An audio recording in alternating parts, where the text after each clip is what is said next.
کچھ انفارمیشن پہنچی ہے. اس کے ساتھ ہی ساتھ اس وقت جب میں یہ ویڈیو ریکارڈ کر رہا ہوں رات کے پچھلے پہر بھارت کے رافیل طیارے جو ہیں وہ ایل او سی کے قریب غیر معمولی نقل و حرکت کرتے پائے گئے ہیں.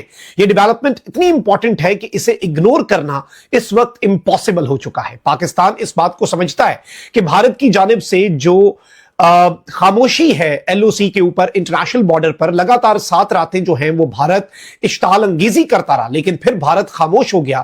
یہ دراصل ایک گریٹر پلان کا حصہ ہے. بھارت نے اپنی مشقیں شروع کر دی ہیں. بھارت کو ابتدا میں یہ لگا کہ پاکستان کی تیاری مکمل نہیں ہے اور ہم کسی بھی لمحے پاکستان کے اوپر حملہ کر کے اپنی برتری جو ہے وہ ثابت کر سکتے ہیں. لیکن پھر پاکستان کی تیاریاں انہوں نے دیکھی. رافیل آپ کو معلوم ہے کہ آئے, ان کا نیویگیشن سسٹم پاکستان نے جیم کیا. پھر آئی این ایس وکرانت واپس بھاگنے پر مجبور ہوا. ایل او سی اور انٹرنیشنل بارڈر پر بھارت کے بنکرز اور چوکیاں تباہ ہوئی.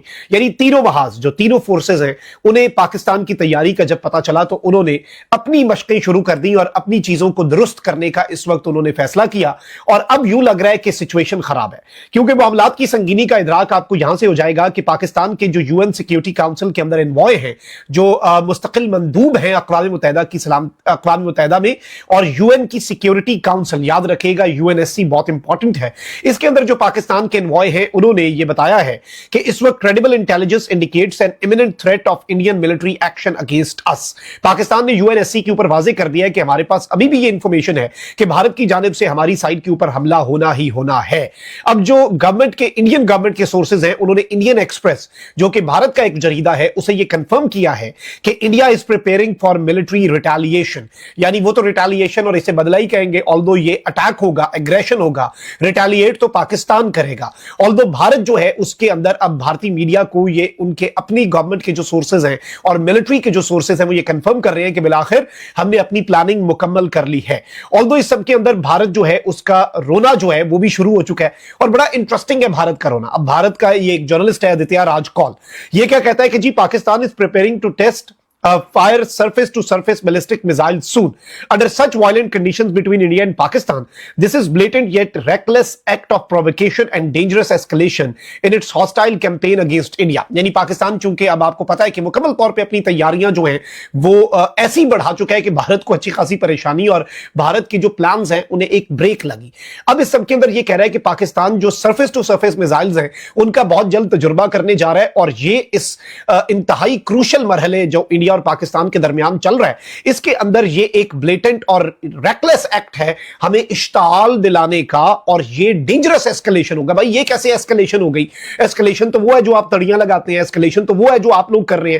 ہم تو اپنے دفاع کو مضبوط بنا رہے ہیں, ہم تو صرف اتنا کہہ رہے ہیں کہ اگر ہماری سائڈ پہ آپ آئے تو آپ کا وہ حشر نشر کیا جائے گا کہ آپ کے لیے پھر اسے لے کر آگے چلنا اور اسے کنٹرول کرنا جو ہے وہ بہت زیادہ مشکل ہو جائے گا. اور یہ چیز پاکستان بہت واضح انداز میں انہیں بتا بھی چکا ہے اور اس میں کوئی دوسری رائے نہیں ہے. پاکستان نے یہ بات بہت کلیئرٹی کے ساتھ انڈیکیٹ کر دی ہوئی ہے. اب اس سب میں ناظرین کرام ایک اور بڑی انٹرسٹنگ ڈیولپمنٹ ہوئی ہے. آپ کو معلوم ہے کہ کچھ دن پہلے بھارتی رافیل طیارے جو ہیں وہ پاکستان کی ایل او سی کے قریب آ کر اپنی پروازیں کر رہے تھے اور پھر ان کا جو نیویگیشن سسٹم ہے وہ جیم ہوا. اب انڈیا جو ہے وہ فیل کیوں ہوا رافیل والے معاملے میں, اس میں فرانس جو ہے اس نے انڈیا سے ہاتھ کیا کیا ہے وہ بھی میں آپ کو بتا دیتا ہوں. آلدو انڈیا جو ہے اسے یہ لگ رہا تھا کہ انڈیا کے جو رافیل طیارے ہیں وہ پاکستان کے ریڈار پر انویزیبل ہیں, یعنی وہ پاکستان کو نظر نہیں آ رہے اور پاکستان جو ہے وہ بھارتی رافیل طیاروں کو نہیں دیکھ پا رہا. پاکستان نے جب پھر انہیں انٹرسپٹ کیا تو اس کے بعد پھر obviously آپ کو پتا ہے, اور میں آپ کو یہ بھی بتا دوں کہ یہ باضابطہ طور پر پاکستان پر حملہ کرنے ہی آ رہے تھے. لیکن امپورٹنٹ چیز یہ ہے کہ اس وقت رافیل جو ہیں وہ تقریباً آپ یہ کہہ سکتے ہیں کہ اندھے ہیں. رافیل جو ہے وہ بلائنڈ ہیں کیونکہ مسئلہ جو ہے وہ سورس کوڈ کا ہے. فرانس جو ہے اس نے انہیں طیارہ تو بیچ دیا لیکن جو اصل طاقت ہے وہ اپنے ہاتھ میں رکھی. جو الیکٹرانک بیک بون ہے کسی بھی جنگی جہاز کی وہ اس کا سورس کوڈ ہوتا ہے, اور جب آپ کے پاس سورس کوڈ نہ ہو تو آپ کے پاس مکمل جو کنٹرول ہے وہ نہیں ہوتا.